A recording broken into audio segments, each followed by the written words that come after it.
This is the hard part, y'all. See my mac and cheese? Look how that macaroni and cheese looks. Hey guys, welcome to my kitchen. I'm Jameson, and this is how I cook.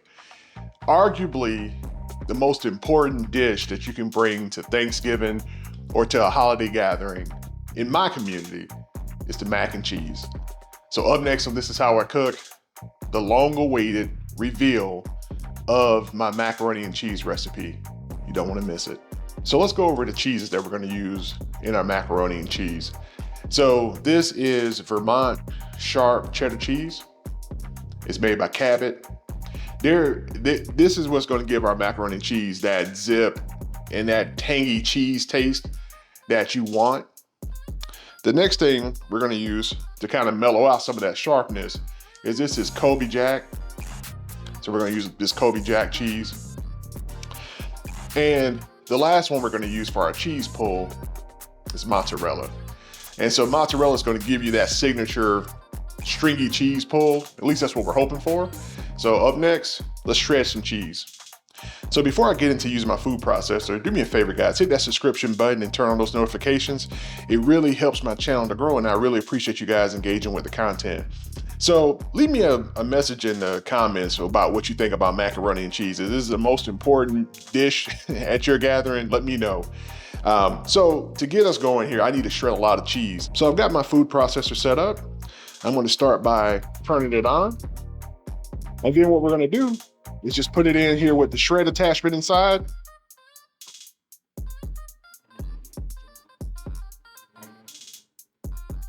So let's get our cheese out of our processor. And so remember, the mozzarella is on the bottom.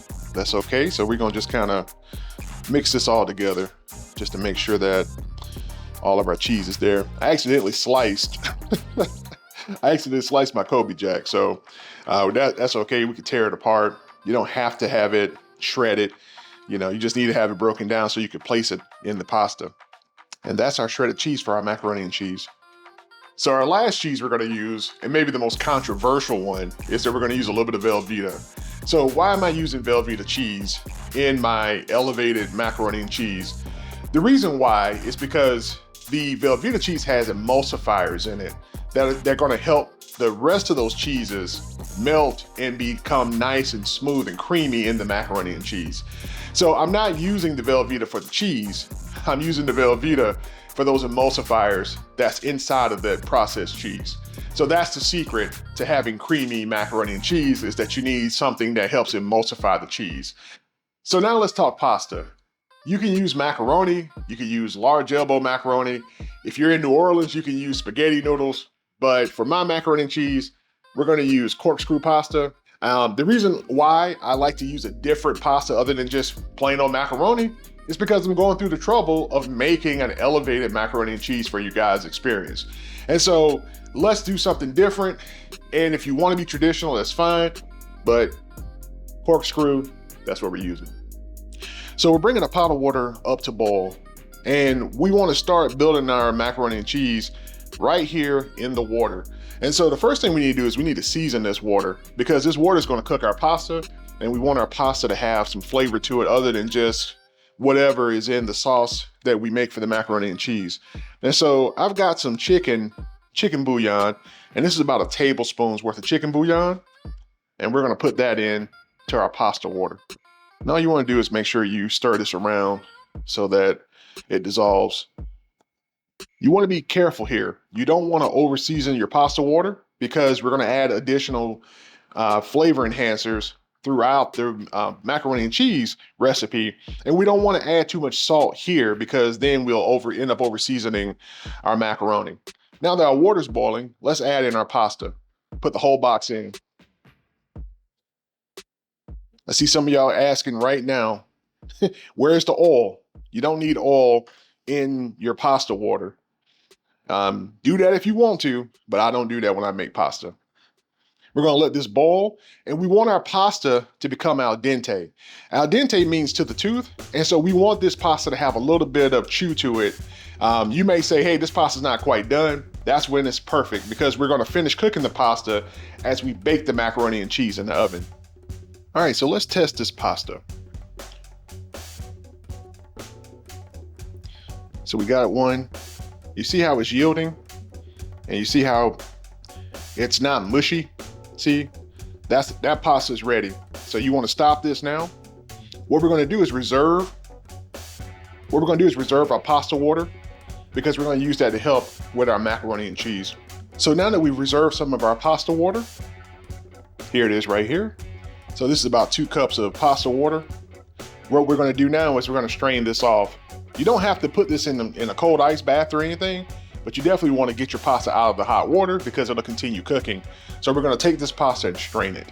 Okay guys, so before we finish up this pasta in the pot, do me a favor, preheat your oven to 385 degrees. So I got about 2 teaspoons of butter, and while this pasta is warm, we want to work the butter around in the pasta until the noodles are coated. If you want healthy macaroni and cheese, just don't eat macaroni and cheese. So my next ingredient is a half a cup of whole milk.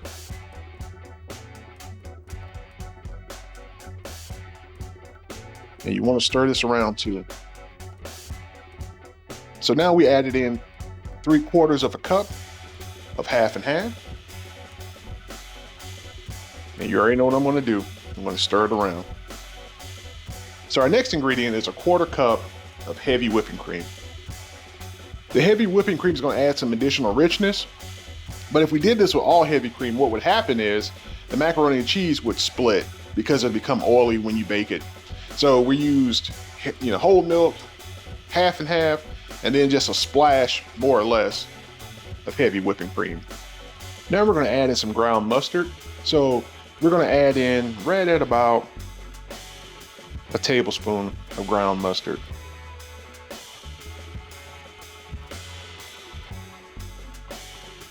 And you already know, stir. So we're going to add in a pinch of paprika. So this is going to give us a little bit of smokiness and some color to our macaroni and cheese. And so you can probably already guess how much we're going to put in. Right at about a tablespoon.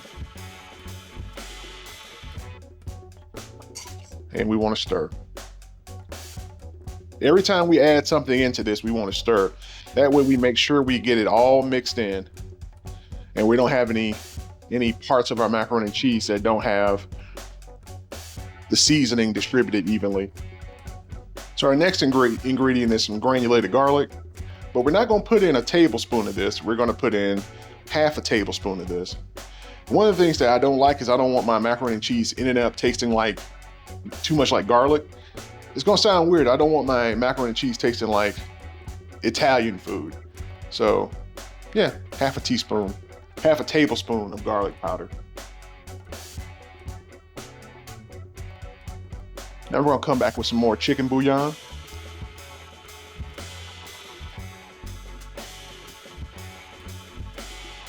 Just going to put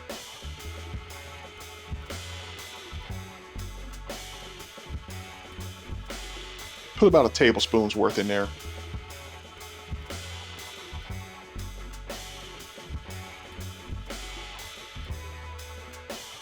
Now that we've got our spices added and we've got our various types of milk in here, let's turn this on a low heat, and we're going to start adding in our cheeses and get ready to put this into our baking dish for the oven. So this is 4 ounces of Velveeta, and I'm cutting it into smaller cubes so it'll melt easier. So remember that beautiful cheese that we shredded earlier? We're going to come in here and start adding this into our mixture. I don't want to take all my cheese and put it in here because I want to create some layers. So we're going to use I'd say about 1/3 of this, because then another 1/3 will be for the first layer, and then the other 1/3 will be for the top. So yeah, we're going to use about 1/3 of this.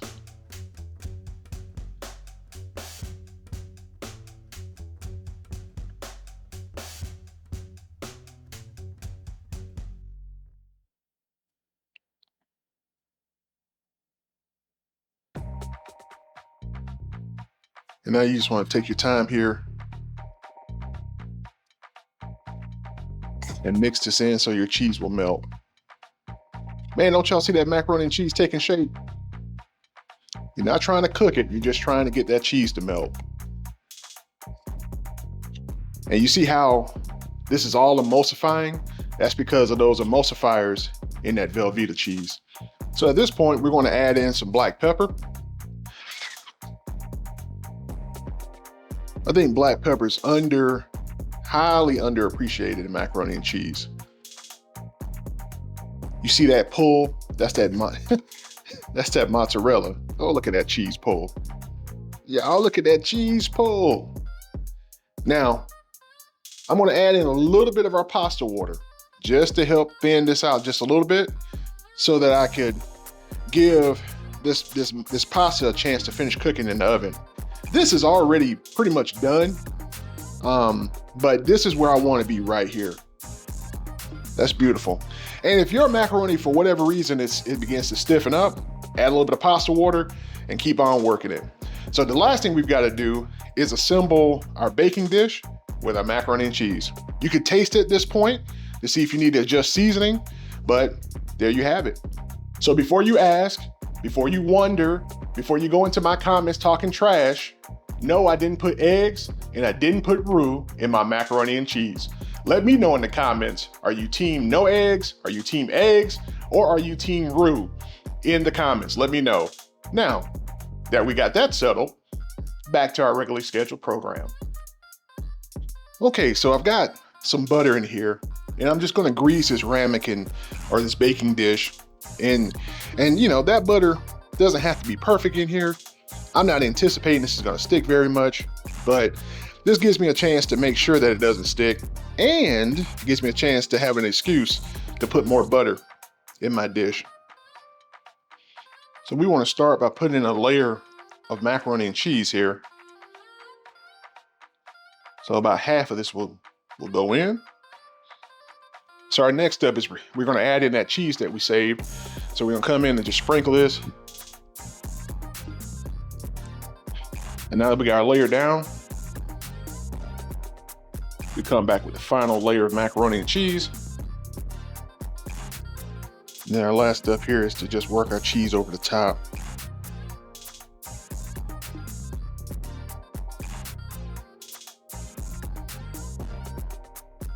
Just make sure you get those edges, man.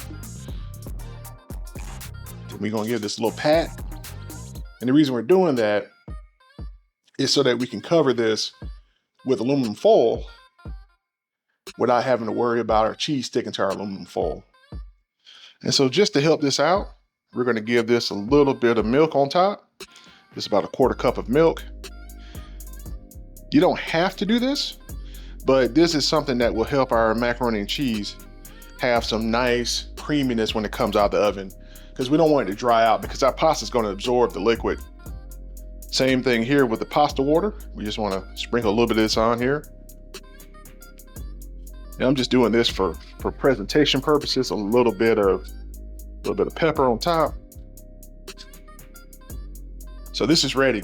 Let's wrap this with some foil. We're gonna put this in our oven and we're gonna bake this until the cheese melts. So probably about 30 minutes. And then we're gonna take this off and brown the top also. And then we'll have our baked macaroni and cheese. So with your foil, just make sure that you don't have it touching your cheese underneath. So this is what our macaroni and cheese looks like after 30 minutes in the oven.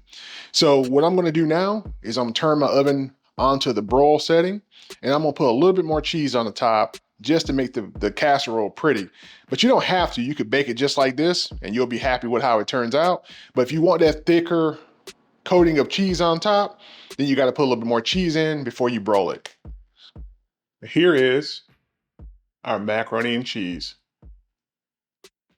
Beautiful.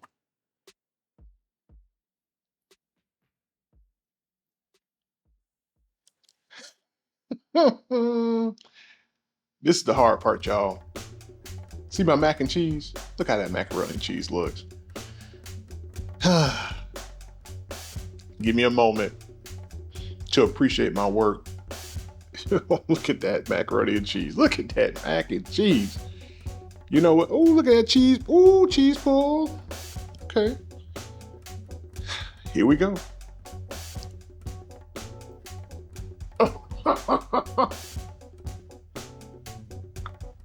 Mmm.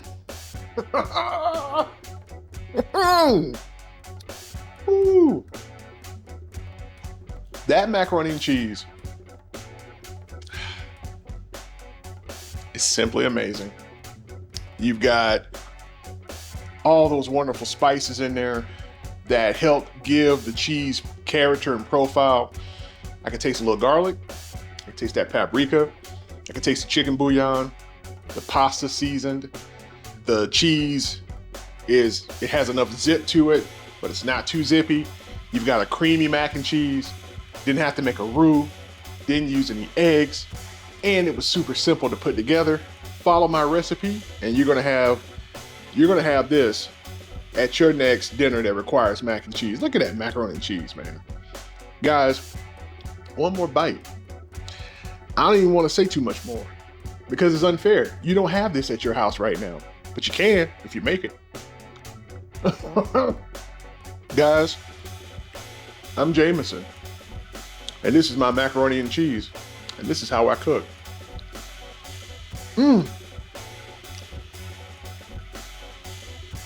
I forgot myself. I'm making a video. Do me a favor. Hit that subscription button. Turn on those notifications. And let me know in the comments. Do you put eggs in your macaroni and cheese? Are you team no eggs? Or do you use a roux? Let me know in the comments. And also, hey, how do you feel about mac and cheese? Is it the best dish at the table every holiday season? I think so. You guys be good. I gotta get back to this mac and cheese. Look at this, man.